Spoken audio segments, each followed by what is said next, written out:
All right, we're live. We're live. We're back at it. Tyler, here Hey, it goes. hey, dSIPRouter Weekly. Um, welcome everybody. welcome, man. So, Tyler, it's been like I know we talk almost every day, but we don't get an opportunity to like sit and talk about dSIPRouter like for long periods of. Well, we talk about it, but like we don't talk about it in this way. Like we don't talk about it in ways that we're actually obviously people who use the product are watching us, but we never really sit and talk together about certain features and people kind of get insight on like how we talk about and view DSIP routers. So today, everybody's going to get a little bit of a behind the scenes view of what me and Tyler be talking about when discussing the use cases. So I'm excited to be here with you, Tyler. Yeah, glad to have you here. This is a great opportunity for people who are new here for us to kind of bring insight to what we're looking at on the back end, what we're excuse me, what we're planning for the future, and kind of explain some things that we are going through, and even ask questions from the community. Ask you guys what you're thinking, get feedback. So we do a lot of customer outreach, and we kind of compile some of those things here and bring those to you guys, and then bring that up for discussion. And for anybody who hasn't seen the Slack channel yet, we'll put that in the show notes. Every show will have the Slack channel in there. Go ahead, join the community channel. There's plenty of people in the community that maybe look at the same issue as you, or may have similar things that they're looking at to build. So yeah, come on out. Yeah, I mean, I think I don't know, well said. I think what we've a lot of times we're we're dealing with customers and helping them get through a deployment of decent router because people have different use cases. And I think one of the things you brought up, really before we started the stream was that, man, we have been through a lot of changes like with how Mhm. decent router works, and I think a lot of people are a little, they're not. I don't know if they're confused, but they definitely aren't necessarily following, how our changes and progress through or the evolution of DSIP router.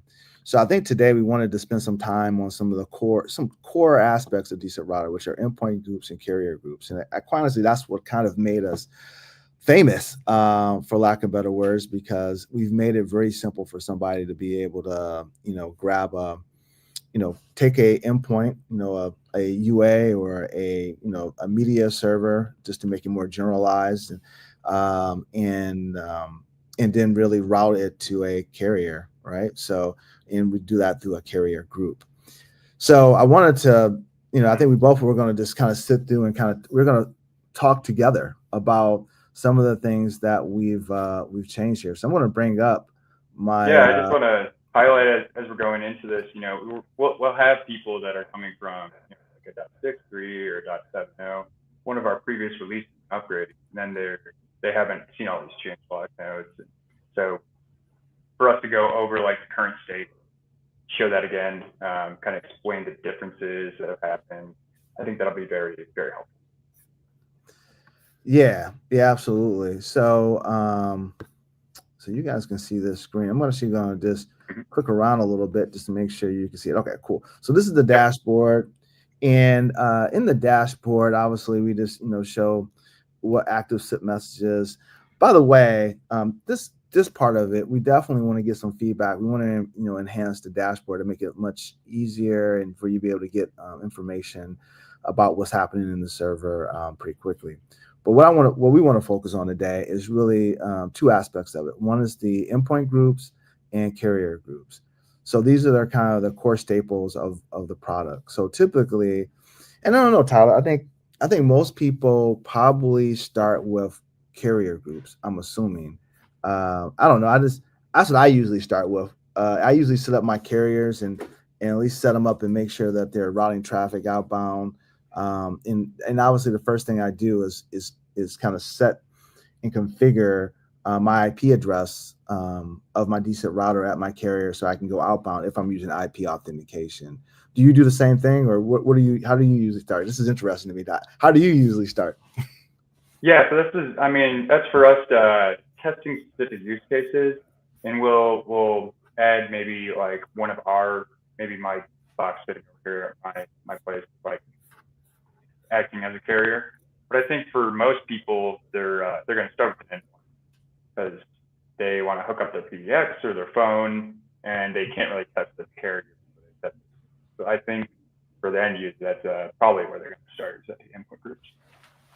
It's interesting. That's interesting. That's a very interesting thing because I always wonder how people started. I always start with carrier groups, but let's go with what people start with. So endpoint groups is basically how you set up dSIPRouter to be able to allow traffic to communicate from your media server. So I have one called FreePBX in there, but we can put in another server. I'm just going to put in I'm going to use a Fusion PBX server here just because I already have a FreePBX server here, and I can specify how I will be communicating or how it will be communicating to us. So it's either going to be IP authentication or username password off. So IP off is going to be based on the endpoints that you define. So the IP address of your Fusion PBX server. If that endpoint is defined inside of dSIPRouter, we automatically will allow that traffic into dSIPRouter. If you use username and password off, then you can specify a authentication username and a password. It generates a password here for you. And then you can optionally specify a domain. And this domain portion is important because if you don't specify a domain here, it will use a default domain of sip.dsiprouter.org. So when you're authenticating, let's say from your Fusion server, in this case, you will need to ensure that you specify that domain name. Otherwise, the authentication will fail. For right now, I'm just going to use IP off for right now. And I guess the other last thing here, well, I'll get there. So I'm going to do endpoint. So I'm going to add my endpoint here. So, and this is actually one thing I noticed that we're going to update here is that we're going to make these. We've added a lot of stuff to the row here, and sometimes this host box, depending how big your screen is, it actually gets a little small. So I'm going to put it here: Fusion PBX dot dsip router. One thing I wanted to highlight that a lot of people haven't noticed yet. Mac, go ahead and hover over some of the fields there, the bold ones. Which fields? Hover over signaling. Go ahead. Oh yeah. The bold field name. Oh, okay. Yeah, okay. Oh, look at that. I didn't even know that. That's cool. We added in some tool tips here, and we plan to add those basically everywhere else. But yeah, I don't think it changes your mouse to the point. Yeah. Actually, this is interesting. So I you know what, Tyler, I never looked at these. So I think one of the things we'll probably add is probably a little question mark or something so people know it's there. But people probably don't even know it's there unless they. Yeah, that's kind of cool. So anything that I thought was could use some more explanation. We started adding those in so that well, what is wait? Oh, well, we go look at the tooltip. They'll give us a little bit more explanation. And then if we need to dive into the docs after that, we can. Yeah, that's dope. I love it, man. This makes it a lot easier. So you can specify. This is a feature that was added for signaling. So you can specify. Just leave it as it is. So whatever gets sent from your endpoint gets sent over to dSIP, or you can actually have it do some translation. So you can actually have it translate from one signaling protocol to another.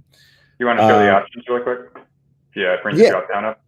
Yeah. I'm actually let's see here. So here goes the different options for media. So and which is kind of cool, right? So you can actually it might just be a Zoom. I'm not seeing it on my end. Oh, no, you're not seeing it. Okay, this is maybe because it's a pop-up of a window. Maybe because maybe that's what was it. Let's see No, it's here. on the same page. It just might be the Zoom or the stream. I'm not sure. Yeah, you're right. I'm looking at the stream and looking at what I'm doing. So it is a drop down box there, and it is a drop down box. You guys just can't see it, so we'll have to look at that. Maybe if I share my window, that'll actually work. But there is a drop down box there. But there's um, there's multiple media types. Let me try and share a different. Yeah, I'm go just ahead going and to try share that. I some. just double checked on another box. Definitely Yeah, showing. It's just I think the stream or how it's sharing. yeah. Let me just try a different. See here, present.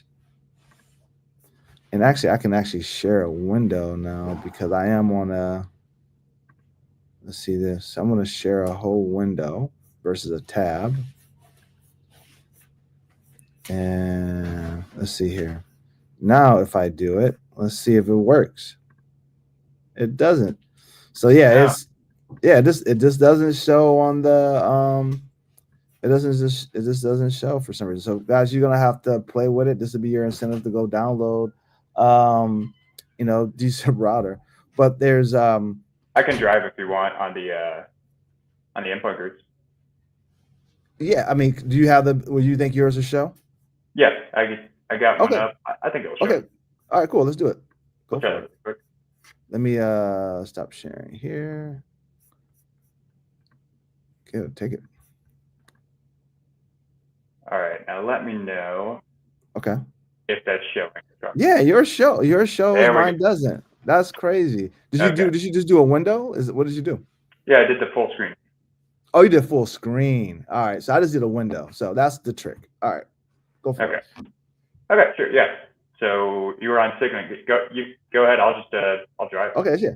Yeah, so with signaling, one of the big challenges we had was that people wanted to be able to use dSIPRouter to translate their signaling from, let's say, if you have, you have some devices that are, that has that just support SIP, but maybe you want to support, SIP-S, right? Secure SIP. DSIP is using endpoint groups, you can support that. So you can just specify what he's clicking, and now you'll be able to send SIP to DSIP, and then DSIP will then translate that SIP to SIP-S over, and I think you're selecting TLS there, and it will then route it off to the carrier group as SIP-S. And just to talk about that a little bit, and we'll talk about carrier groups in a second, is that a carrier group, yes, it's just a way of specifying that we have traffic coming in from one place and going out to another. So that carrier group doesn't necessarily need to be a traditional carrier like the SkyTail, a Twilio, or a flow route. It could be maybe an asterisk server, right? That you want to be able to, it may talk SIP S and you want to send over SIP to it. I mean, that's a bad example because asterisk can support it, but you get my point. It doesn't necessarily have to be a actual, carrier. So that's the misnomer there. Yeah, You I'll want to add highlight something? two really Yeah. quick use cases that are very, very popular. Yep. For a lot of reasons, the translations, a forced translation on the signaling protocol can be important. One great example is people will have TLS on the edge of their network, and then coming into their network on the internal side, they'll have UDP. It's more lightweight, less resources. So you would just click SIP over UDP. Connect with TLS to dSIPRouter. Then from dSIPRouter, you're forcing it to go to UDP to whatever other endpoint server are handling that. Another really quick use case, I got a million, but the SIP over TCP, if you have another network, let's say you're hopping to a different subnet or one of your partners, that network may not support big packets where you may have over 1,500 bytes in some of these requests that you're sending back and forth. Now, for people that are familiar, that's going to be the MTU limit for UDP. So it'll start fragmenting those, and depending on your devices, it may not reassemble properly. So you may have issues there. You can flip it over to then that will fix that issue with because it's all. No, I like that. TCP doesn't have the MCU. Yeah. And then just go ahead and explain the media stuff too, because I think this is one of the things that you really were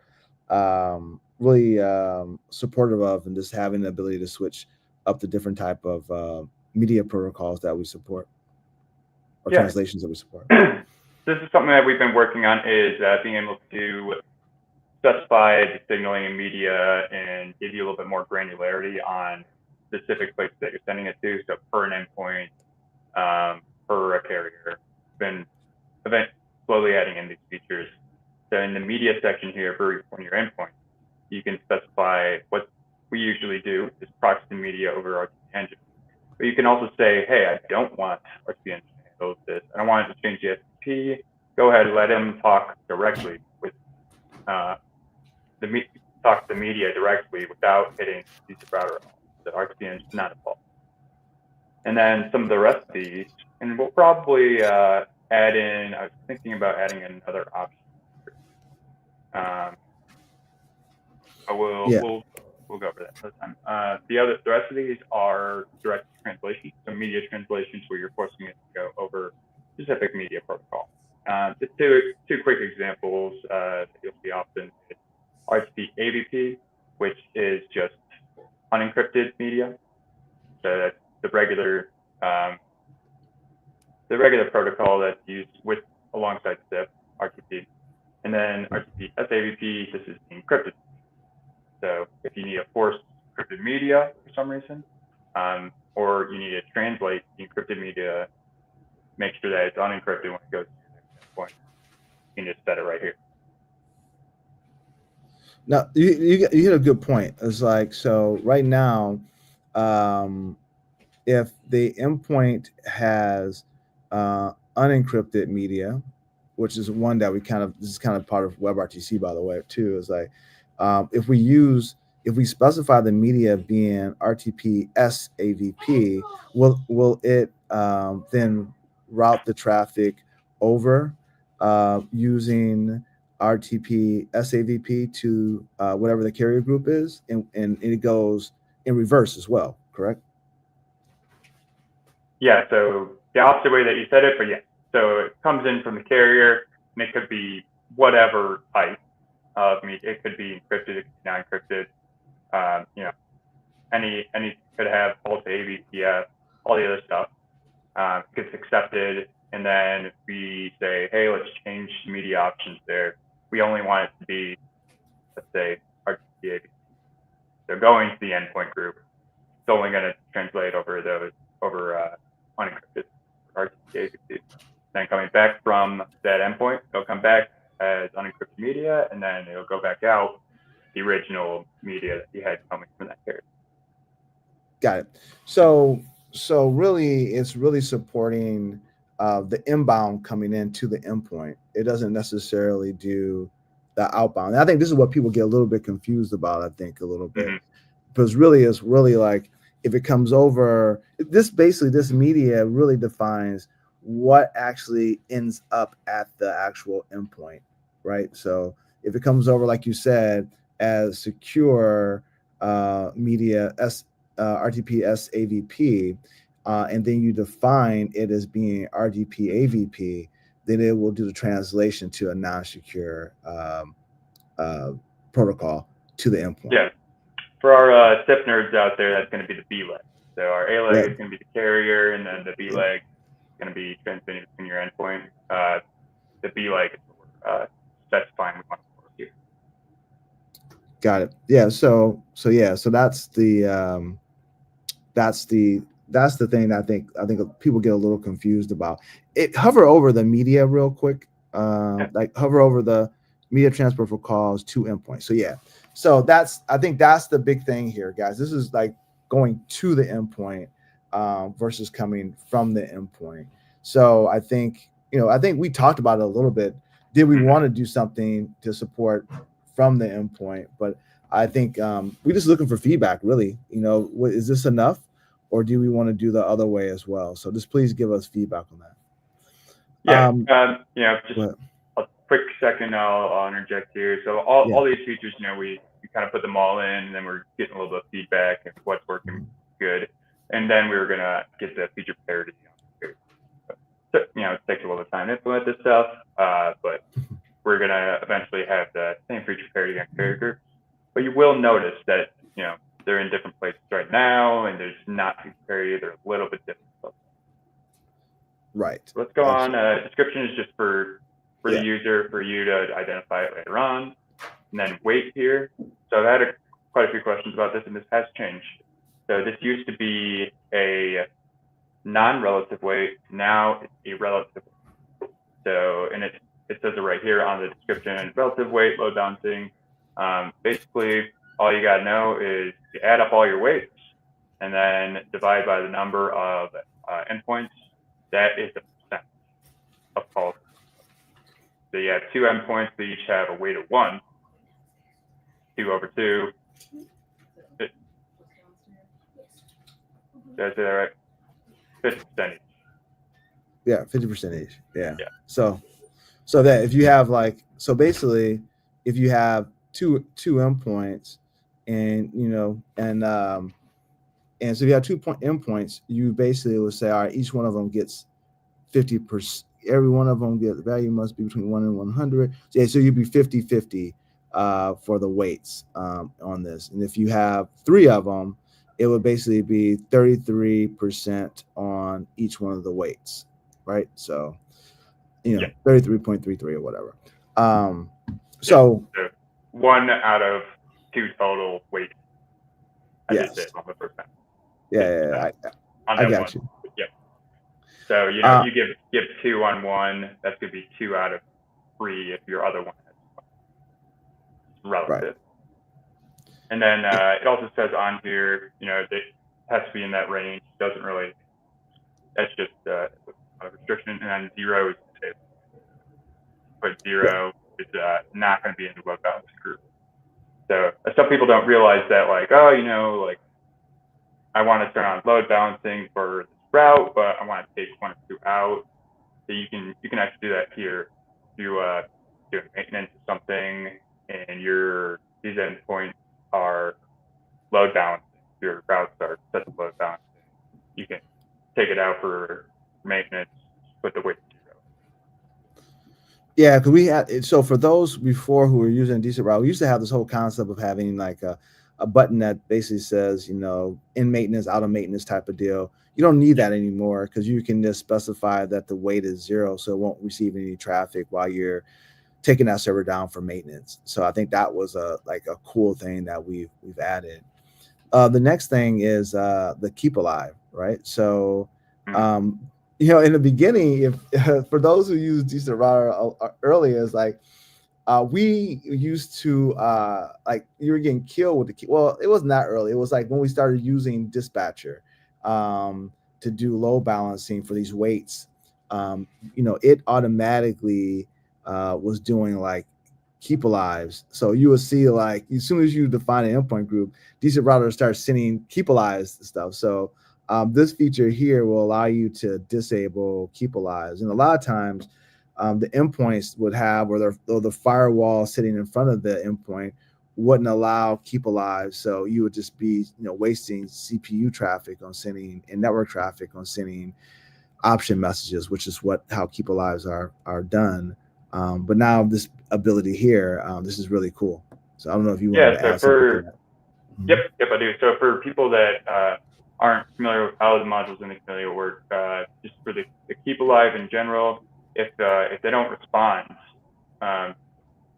back to the keep alive, they'll be pulled out of it. Not very transparent. So it's just pulled out. And it won't route to that specific one in the group. So for instance, Max saying, firewall is not allowing options, or you have a slower network and it's not responding in time, you may have that endpoint pulled out of the group. Or right. You just want less load on there. It's just you may or may not want keep alive turned on. We have it disabled by default, but that's all I want to say. Yeah, no, that's cool. No, that's good. So and I know we're running at 24 minutes. We like to keep these short. So let's do this. let's this is the endpoint group. We're going to come back next week and talk about carrier groups. But let's just like talk about a couple more things. We'll probably come back and talk about carrier groups, and then we'll probably come back to endpoint groups and talk about the details of it, because endpoint groups has a lot of stuff in it. I think people look at this as being like simplistic, but it's not. So maybe let's go through like call settings real quick, and then we'll go from there. Yeah.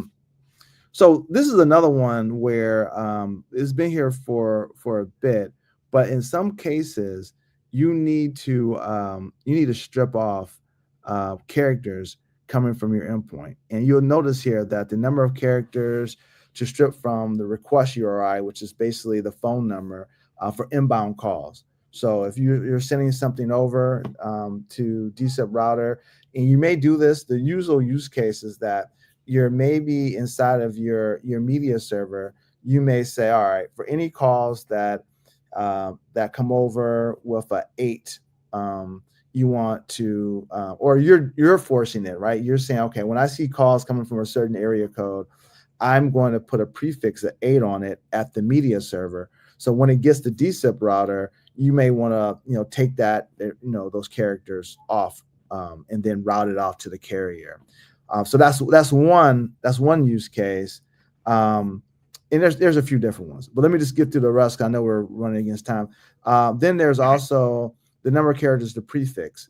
So you may have situations where you may want to give a prefix to a phone number going outbound, because maybe you'll say, like, for this endpoint group, this is your Fusion PBX external um, interface going outbound, and you may say anything I see over here, I want to add a 888, or I want to add a +001, or I can do anything I want to here to kind of do it. What I call this is kind of lightweight translation. So you can do some of these things here at the endpoint group level. The other thing is max current calls. You can specify how many current calls you want a particular endpoint group to actually be able to do concurrently. This is usually in situations where I'm a carrier using dSIPRouter, and I have a number of customers that are using dSIPRouter to route calls through, and you want to ensure that customers are only using the number of call paths that they paid for, or you want to enforce that they're not taking advantage of the system. So you want to put some type of max concurrent calls that they can do. And then Yep. lastly, maximum call length. So you can specify how long you want a call to actually, the duration of a call. So Tyler, go Maximum ahead. duration. Yeah, so you can make it however you want. So I don't know if I went through it really quickly. I didn't know if you had any, any more comments around what I just talked about. Yep. Just quick note: max concurrent calls. It's concurrent calls with that are active on the endpoint group. So it doesn't matter if it's inbound or outbound. Yeah, that's a good point. That's a good point. That's a very good point. Yes. Yeah. Yep. Okay. And then notifications here. So we added this in a while ago, and this is really for you to be alerted if a particular endpoint group is going over their max concurrent calls. And so this is used as a way to be able to upsell your customer. So if you keep seeing them going over their max concurrent calls, and they're paying for, let's say, 20 concurrent calls, this is a great opportunity for you to be able to call up this customer and say, hey, we keep seeing you going over your max concurrent calls. Would you like to increase your number of concurrent calls? And then we also have an email for endpoint failure. So it could be the same email, of course, but if this, for some reason, this endpoint starts failing for whatever reason, entirely, maybe you can go into why it would fail and stuff like that. But you also can have a email sent to you so you can be notified and you can rectify the issue. Yeah.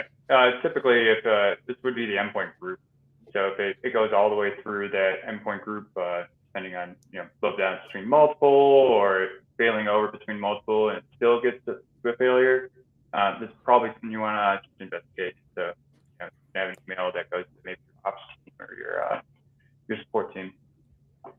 Gotcha. Let's go to CDR since we're here. Why not? Mm-hmm. So CDRs is this. So we have you can specify email address to send CDR reports for this particular endpoint group, and it uses the cron mechanisms where you can specify the minute, the hour, day, month, weekend, weekday, that type of deal. So you can specify how often you want to get these reports. So it's I think it's a neat feature. Um, Actually, a customer of ours wanted this feature, and I think it's been something that people have been using. Yeah, it's it's got all the tooltips and everything. Should have a minute there. There we go. So cron isn't the easiest to understand or like the format, but we try to make it as explanatory as possible. So if you hover over it, oh, which day of the month, and this one is month of the year. So just whatever period or report interval that you want it to be, you can set it in there. So if I want to go first hour of every first hour, yeah, on the Yep. top of the hour, 1 or like 6 o'clock.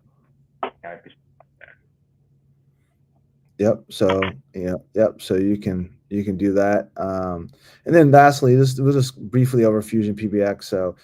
So we've had Fusion PBX support in for a long time, and really, we made it so that it's like a little bit easier. Tyler, actually, you added this button so you can enable it. So if you click it, it'll enable Fusion PBX support. In the box here is a command that you will run on your Fusion PBX server. What this really does is allows dSIPRouter to communicate and grab your domains from Fusion PBX. So it's a database integration. So it'll basically open up, it'll add IP support to, it'll add the IP address of dSIPRouter into your Postgres server so that it can authenticate and grab your domains directly from the database.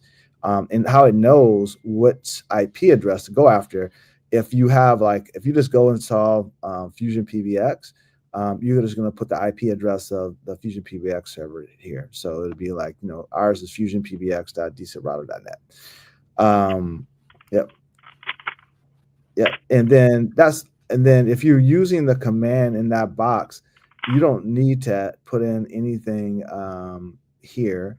It will automatically do authentication there. I think you may have to put in Fusion PBX, but I think by default the username is this Fusion, and it just works. I can't remember actually, but yeah, I think that just works, and it goes there. Now, if for some reason you don't have the ability to put in put the command in there, and you want to use username and password of the Fusion PBX server, you can put a password down there to authenticate with username and password. Usually, we're using the username and password when the database for Fusion PBX is on a different server. Because this is a database integration, we really care about what server the database is on. So if that's the case, then it would be like whatever the host name would be the name of the Fusion PBX database server, and then just a username and password. So it will. We have a bunch of videos on this stuff. We'll link a video to this that kind of shows the Fusion PBX integration, but it's really around supporting the whole concept we have inside dSIPRouter called pass-through authentication. So simply dSIPRouter becomes the endpoint that you're registering through. So instead of actually just exposing your Fusion PBX box to the internet, you'll be exposing dSIPRouter, and dSIPRouter will understand the domains because it's pulled the domains from Fusion, so it knows that that's a valid domain, and then it'll route it to a Fusion PBX server. So it's a very cool feature. But anyway, that's really what we wanted to cover for endpoint groups. So we'll come back and cover carrier groups in another week. But I think this was good, Tyler. We and you haven't talked through endpoint groups in a while, because I know you've worked a lot on it and made a lot of improvements. So I think it was just cool. And I think the tool tips is something that I didn't even notice. Yeah, I don't know what maybe I'll do dotted lines underneath. I've got to find a better way to like hint towards hey, there's more info. But the one thing really quickly I want to go over on your Sure. endpoint group, when you set them up to allow load balancing,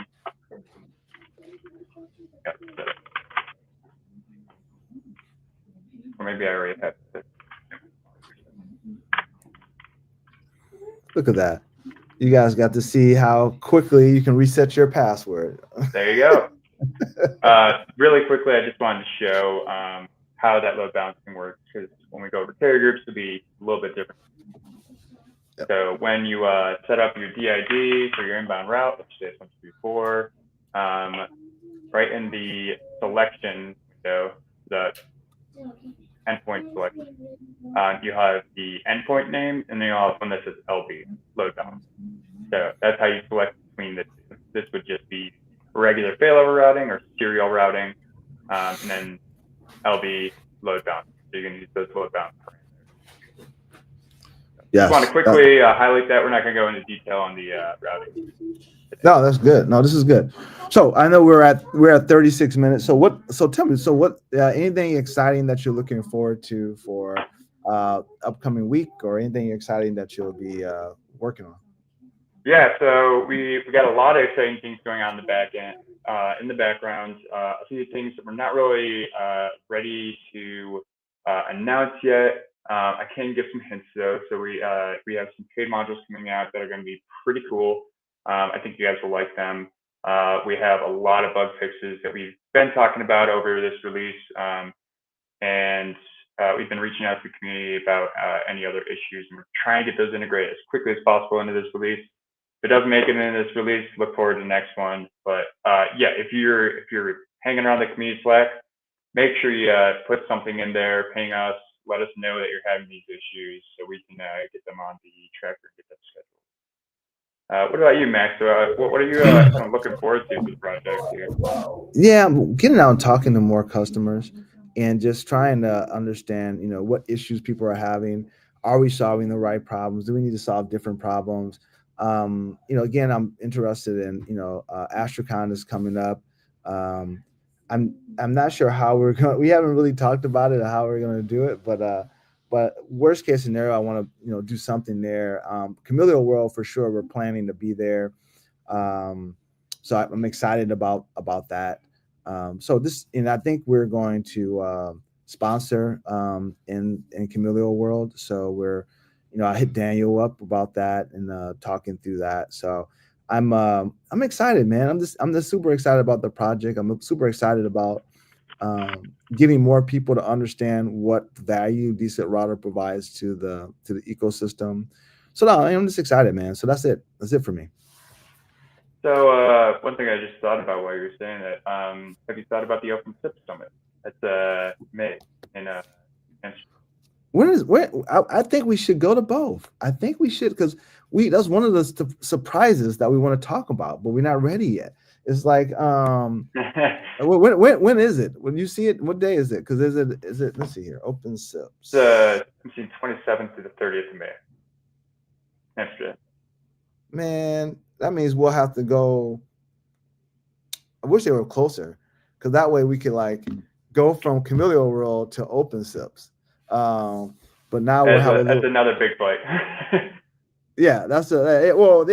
So now we have to go there, but I think we should. I think we should go to both and get there. But we got to figure out the logistics of going to both.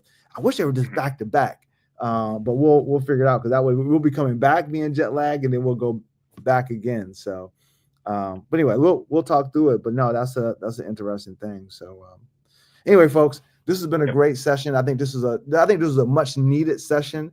I think just for me and Tyler to talk through it, but I think hopefully all of you, if you're looking at this and you're replaying it, this is going to be one of these videos that we have that you're going to probably look back and say, man, this is very insightful, because you got to understand and hear from us how we view and see Endpoint Groups. So I thank you, Tyler, for that. Yeah, thanks for bringing that up, Mac. Everybody look forward to more videos going over all the features. Of course, when we have a release, we're going to go through all the feature changes and give you a full rundown. Yeah, Absolutely. I think we'll sign off of that unless you have anything else. No, that's it. All right, folks. All right. Have a good one, and we will see you next week. Take care. All right. See you guys.